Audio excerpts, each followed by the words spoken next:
Татарстан дәүләт телерадиокомпаниясе исеменнән тагын бер кат хөрмәтле укытучыларыбызны һөнәри бәйрәмнәре белән котлыйбыз. Безнең изге теләкләргә тамашачыларыбыз да кушыла.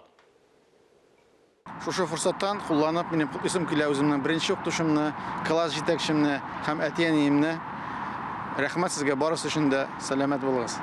Мәдрәсәдә укыткан укытучыларыбызга, мәктәптә укыткан укытучыларыбызга барып, хәл белешеп, Аллаһка шөкер, аларны без данлыклыйбыз, бүләкләр бирәбез, хәлләрен белешәбез, чөнки алар безнең рухи яктан ата-аналарыбыз дип әйтеп була. Бу районның Яңа Тинчәле авылындагы барлык укытучыларны, барлык остазларны, минем әнием дә укытучы иде, математик укытучысы.